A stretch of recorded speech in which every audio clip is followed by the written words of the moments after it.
Hello, first of all welcome to zero school. എൻ്റെ പേര് Gopika Prasannan. Nila School of ഹാപ്പിനെസിൻ്റെ academic കോർഡിനേറ്ററാണ്. ഇന്ന് ഞാൻ സംസാരിക്കാൻ പോകുന്നത് സീറോ സ്കൂളിലെ ഏറ്റവും പ്രധാനപ്പെട്ട ഒരു സബ്ജക്റ്റിനെ പറ്റിയിട്ടാണ്. തായ്വേരുകൾ, റൂട്ട്സ് അല്ലേ.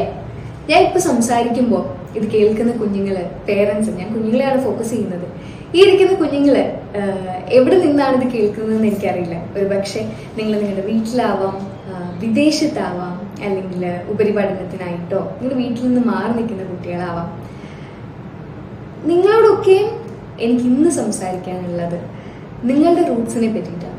നമ്മളൊരു വലിയ മരമാണെങ്കിൽ ഈ വലിയ മരത്തിന് അതിനെ പിടിച്ചു നിർത്തുന്ന അതിൻ്റെ വേര് അല്ലേ, ആ തായ്വേര്.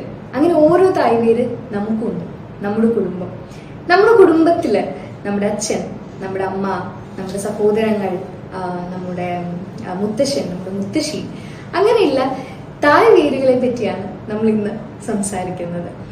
ഒരുപക്ഷെ ഞാൻ ഈ തായ്വേരെന്നും റൂട്ട്സ് എന്നും ഒക്കെ പറയുമ്പോൾ എനിക്ക് പറയാനുള്ളത്, നിങ്ങൾ എത്രത്തോളം നിങ്ങളുടെ തായ്വേരുകളെ പറ്റി ചിന്തിച്ചിട്ടുണ്ട്?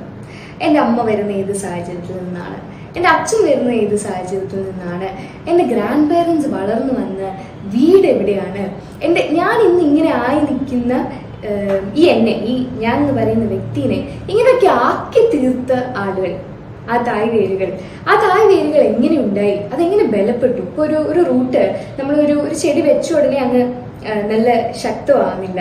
ഈ പറയുന്ന വേരുകള് ശക്തമാവുന്ന, അതൊരു വലിയ മരമായിട്ട് നിൽക്കുമ്പോൾ അതിനെ അത്രത്തോളം പിടിച്ചു നിർത്തണമെങ്കിൽ അത് ഒരുപാട് കടമ്പകളൊക്കെ കടന്ന് ആവശ്യത്തിനുള്ള പ്രകാശവും ആവശ്യത്തിനൊക്കെ വെള്ളവും കെയറും ഒക്കെ കിട്ടിയിട്ടായിരിക്കും വന്നിട്ടുണ്ടാവുക. അത്രത്തോളം കെയർ കിട്ടിയിട്ടാവും ഓരോ കുഞ്ഞുങ്ങളും ഉണ്ടായിട്ടുള്ളത്.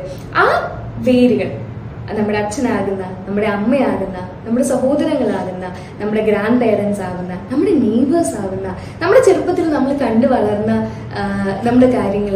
എനിക്ക് അറിഞ്ഞുകൂടാ ഇത് കേൾക്കുന്ന കുട്ടികൾ എത്ര പേർ നിങ്ങളുടെ മുത്തശ്ശന്റെ വീട്ടില് അവധിക്കാലങ്ങളിൽ പോകുന്ന ഓർമ്മകളുള്ള കുട്ടികളാണെന്ന്.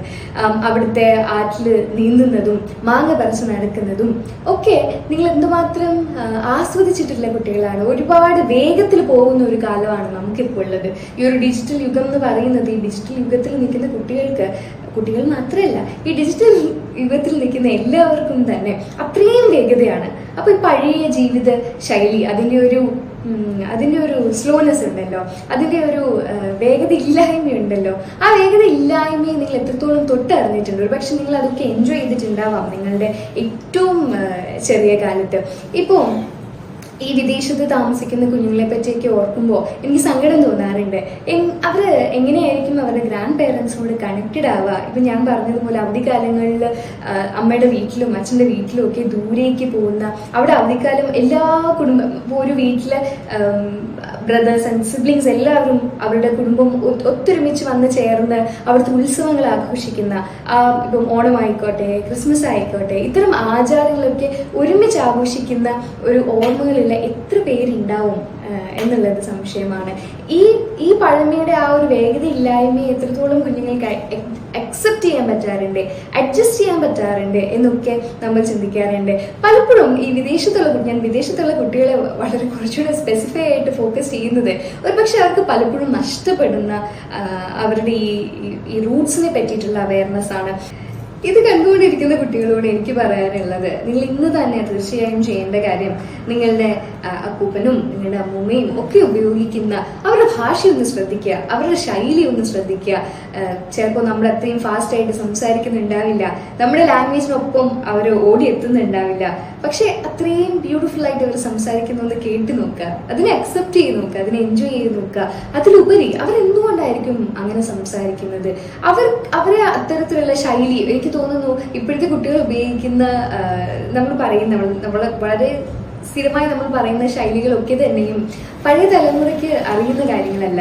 എന്നാൽ അവർ സംസാരിക്കുന്ന ഇത്തരത്തിലുള്ള പഴഞ്ചൊല്ലുകളും അല്ലെങ്കിൽ ചില ശൈലികളും, മലയാളത്തിലെ ശൈലികളും അതാത് സ്ഥലങ്ങളുടെ, നിങ്ങളുടെ കൾച്ചറായിട്ട് ബന്ധപ്പെട്ടതോ, നിങ്ങളുടെ സ്ഥലമായിട്ട് ബന്ധപ്പെട്ടതോ, നിങ്ങൾ ജീവിക്കുന്ന സ്ഥലമായി ബന്ധപ്പെട്ടതോ, നിങ്ങളുടെ ജില്ലേനെ കൺസിഡർ ചെയ്തിട്ടും ഒക്കെ പലതരത്തിലുള്ള ശൈലികൾ ഉപയോഗിക്കുന്നുണ്ടാവാം. അപ്പൊ അതുകൊണ്ട് അത്തരം ശൈലികളൊക്കെ ഒന്ന് ശ്രദ്ധിക്കുക. ഇനി ഞാൻ ആഗ്രഹിക്കുന്നത്, നിങ്ങൾ ഒരു പക്ഷേ ഇത്തരത്തിൽ അവധിക്കാലത്തിലൊക്കെ വീട്ടിൽ പോകുമ്പോൾ ആചാരങ്ങൾ, പലതരത്തിലുള്ള ആചാരങ്ങൾ കുടുംബത്തിൽ ഉണ്ടാവാറുണ്ട്.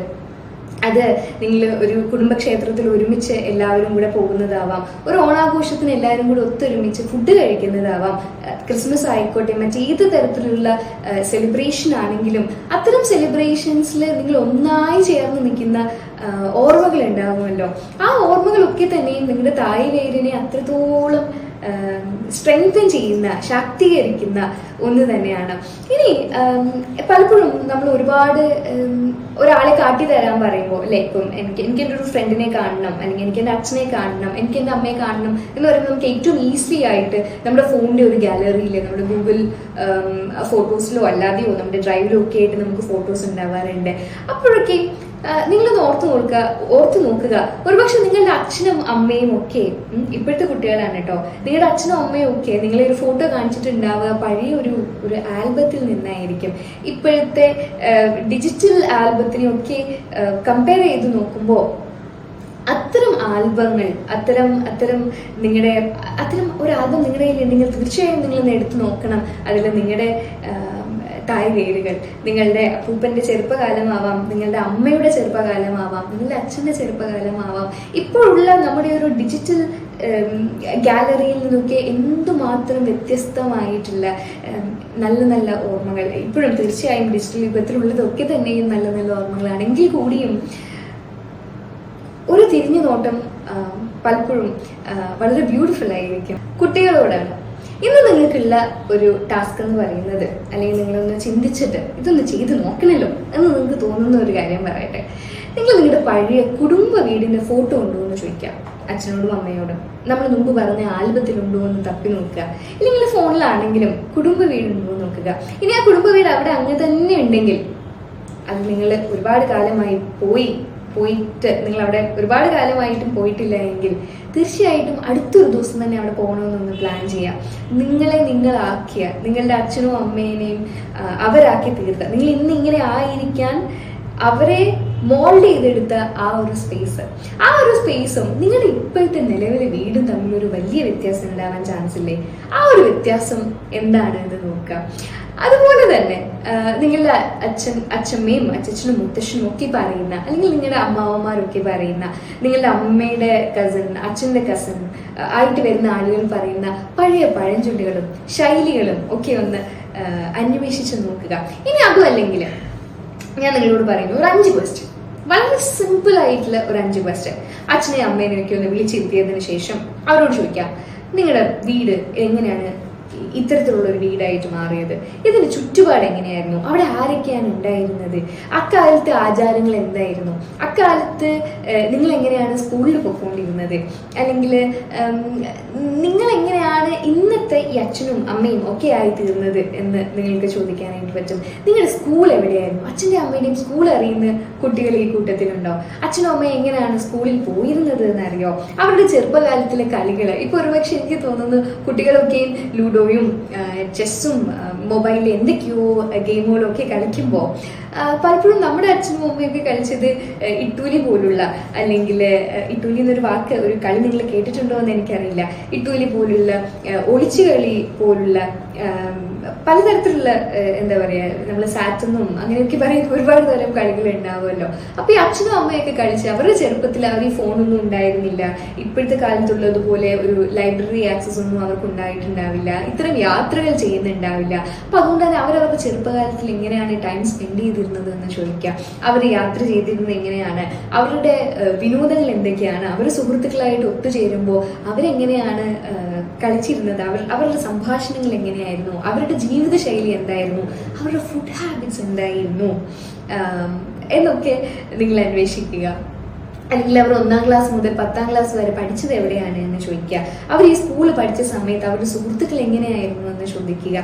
അവരാക്കി തീർത്ത അവരുടെ വീടിനെ പറ്റി, അവരുടെ നാടിനെ പറ്റി, അവരെ പറ്റി, അവരുടെ ആഗ്രഹങ്ങളെ പറ്റി ഒക്കെ ചോദിക്കുക. ഇനി ഇവിടെ കൊണ്ടൊന്നും തീരുന്നതല്ല നമ്മുടെ റൂട്ട്സ് അതിനും അപ്പുറമാണ്. നമ്മുടെ കുടുംബ വീട് കണ്ടെത്തുന്നതിലോ നമ്മുടെ കുടുംബ വീടിന്റെ ചരിത്രം മനസ്സിലാക്കുന്നതിലോ ഒക്കെ ഉപരി സ്വന്തം ഗ്രാൻഡ് പേരന്റിന്റെ മുത്തശ്ശന്റെയോ മുത്തശ്ശിയുടെയോ ഒക്കെ ആയിട്ടുള്ള ബർത്ത്ഡേ അറിയുന്ന എത്ര കുട്ടികൾ ഉണ്ടാവും ഇവിടെ? അവരുടെ ബർത്ത്ഡേക്ക് ഒരു ഗിഫ്റ്റ് അയച്ചു കൊടുക്കുന്ന, കുടുംബത്തോടൊപ്പം സെലിബ്രേറ്റ് ചെയ്യുന്ന, അവരുടെ ബർത്ത്ഡേക്ക് ഒരു ലെറ്റർ അയക്കുന്ന എത്ര കുട്ടികൾ നമുക്കിടയിലുണ്ട്. അങ്ങനെ ഒരു കുട്ടിയാവാൻ ഒരുപക്ഷെ നിങ്ങൾക്ക് സാധിച്ചാൽ നിങ്ങളുടെ തായ് വേരിനെ തൊട്ടറിയാൻ ശ്രമിക്കുന്ന, ഒപ്പം നിങ്ങളുടെ വേരിനെയും സ്ട്രെങ്തൻ ചെയ്യാൻ പോകുന്ന ഒരു അടിപൊളി ഓപ്പർച്യൂണിറ്റി ആയിരിക്കും നിങ്ങളെ സംബന്ധിച്ചത്. നിങ്ങളുടെ വീട്ടുപേര് എന്താണ്? നിങ്ങളുടെ വീട്ടുപേര് അത്തരത്തിലുള്ള ഒരു നെയിം ആവാൻ, എന്ത് നെയിം വേണമെങ്കിലും ആയിക്കോട്ടെ കേട്ടോ, ആ ഒരു നെയിം എവിടെ നിന്നാണ് വന്നത്? എങ്ങനെയായിരിക്കും അത് ഉത്ഭവിച്ചിട്ടുണ്ടാവുക? നിങ്ങളുടെ കുടുംബത്തിന്റെ പേര്, നിങ്ങളുടെ കുടുംബ വീട്, നിങ്ങളുടെ കുടുംബ വീടിന്റെ വീട്ടുപേര്, ഇവിടുത്തെ പിൻകോഡ് അഡ്രസ്സ്, ഇവിടേക്ക് ഒരു ലെറ്റർ അയക്കണമെങ്കിൽ ആ പിൻകോഡിന്റെ അഡ്രസ്സ്, ഇതൊക്കെ അറിയില്ലെങ്കിൽ തീർച്ചയായിട്ടും കണ്ടുപിടിക്കണം. ഇനി അപ്പോൾ കുറച്ച് ക്വസ്റ്റ്യൻ. നിങ്ങളുടെ കുടുംബത്തിന്റെ പ്രത്യേകത എന്താണ്? What makes your family unique? അല്ലേ? ആൻഡ് മറ്റൊരു കുടുംബത്തിൽ നിന്ന് നോക്കുമ്പോൾ what makes my family, my Roots special? ആ ഒരു ക്വസ്റ്റ്യൻ വളരെ ഇമ്പോർട്ടൻ്റ് അല്ലേ? ആ ഒരു ക്വസ്റ്റ്യൻ വളരെ റിഫ്ലക്റ്റീവ് അല്ലേ? ഒന്ന് ചിന്തിച്ച് നോക്കിയേ. ഒരു പക്ഷേ നമ്മൾ നമ്മുടെ ഫാമിലിയോടൊപ്പമുള്ള ഒരു ക്വാളിറ്റി ടൈം ആയിരിക്കാം നമ്മുടെ ഫാമിലിനെ സ്പെഷ്യൽ ആക്കുന്നത്, അല്ലേ? അല്ലെങ്കിൽ ഒരുപക്ഷെ നമ്മൾ എങ്ങനെയാണ് നമ്മുടെ ഗ്രാൻഡ് പേരൻസിനോടുള്ള, ഇപ്പൊ വളരെ ന്യൂക്ലിയർ ആയിട്ടുള്ള ഫാമിലീസ് ഉള്ള ഒരു ടൈമാണ്, തെറ്റാണെന്നല്ല, പക്ഷെ എങ്കിൽ പോലും നമ്മുടെ ഗ്രാൻഡ് പേരൻസിനോടൊപ്പമുള്ള ഒരു ഫാമിലി, അങ്ങനത്തെ ഒരു ക്വാളിറ്റി ടൈം സ്പെൻഡ് ചെയ്യുന്ന ഒരു ഫാമിലി ആയിരിക്കാം ചിലപ്പോൾ ഒരു സ്പെഷ്യാലിറ്റി ആയിട്ടുള്ളത്. ചിലപ്പോൾ ഒരു നാട്ടിലെ തന്നെ ഏറ്റവും സേവനങ്ങൾ ചെയ്യുന്ന, ഏറ്റവും ബെസ്റ്റ് മോഡലാക്കാൻ പറ്റുന്ന ഒരു ഫാമിലി ആയിരിക്കാം നിങ്ങളുടെ. അപ്പൊ അങ്ങനെ പലതരത്തിലുള്ള സ്പെഷ്യൽ ക്വാളിറ്റീസ് നിങ്ങളുടെ ഫാമിലിക്ക് ഉണ്ടാവും. നിങ്ങൾക്കല്ല, നിങ്ങളുടെ ഫാമിലിക്ക്. നിങ്ങളുടെ ഫാമിലിയുടെ, നിങ്ങളുടെ കുടുംബത്തിന്റെ ആ സ്പെഷ്യാലിറ്റി അത് തീർച്ചയായും നിങ്ങൾ കണ്ടുപിടിക്കണം. നാളെ മറ്റൊരാളുടെ മുന്നിൽ എത്തുമ്പോൾ this is my family, this is my Roots, എന്റെ റൂട്ട്സിന്റെ സ്ട്രെങ്ത് ഇതാണ് എന്ന് പറയാൻ പാകത്തിന് നിങ്ങൾ ഇതിന് പ്രിപ്പയർഡ് ആയിരിക്കണം. ഒപ്പം നമ്മൾ കുടുംബ പേര് പറഞ്ഞു, നമ്മുടെ ഫാമിലിയുടെ യുണീക്നെസ് എന്താണെന്ന് പറഞ്ഞു. ഇനി ഒരു പക്ഷേ നിങ്ങളുടെ നാട്ടില്, നിങ്ങളുടെ കുടുംബത്തിന് നിങ്ങളുടെ നാട്ടിൽ നിന്നും കിട്ടിയിട്ടുള്ള നാട്ടറിവുകൾ എന്താണ് എന്നറിഞ്ഞാലോ? ഒരു പക്ഷെ കൊല്ലത്ത് നിന്ന് കോഴിക്കോട്ടേക്ക് വരുന്ന ഒരാൾക്കോ അല്ലെങ്കിൽ ട്രിവാൻഡ്രത്ത് നിന്ന് കോട്ടയത്തേക്ക് പോകുന്ന ഒരാൾക്കോ ഉണ്ടാവുന്ന രണ്ട് കൾച്ചറൽ ഡിഫറൻസ് ഇല്ലേ? ഈ ഡിഫറൻസിൽ ഉണ്ടാവുന്ന നാട്ടറിവുകൾ രണ്ടാണ്. ആ നാട്ടറിവുകൾ നിങ്ങൾക്ക് തരുന്നത് നിങ്ങളുടെ ചുറ്റുപാട് മാത്രമല്ല, നിങ്ങളുടെ കുടുംബം കൂടിയാണ്. നിങ്ങൾക്ക് ഉണ്ടാവുന്ന ഓരോ വാല്യൂസും, നിങ്ങളുടെ മൊറാലിറ്റിയും നിങ്ങളുടെ പേഴ്സണാലിറ്റിയും ഒക്കെ ഈ റൂട്ട്സ് തന്നെയാണ് നിർണ്ണയിക്കുന്നത്. നിങ്ങളുടെ സ്വഭാവം എന്താണെന്നും നിങ്ങൾ ആരാണെന്നും നിങ്ങൾ എന്തായി തീരുമെന്നും നിശ്ചയിക്കുന്നത് ഈ റൂട്ട്സ് തന്നെയാണ്.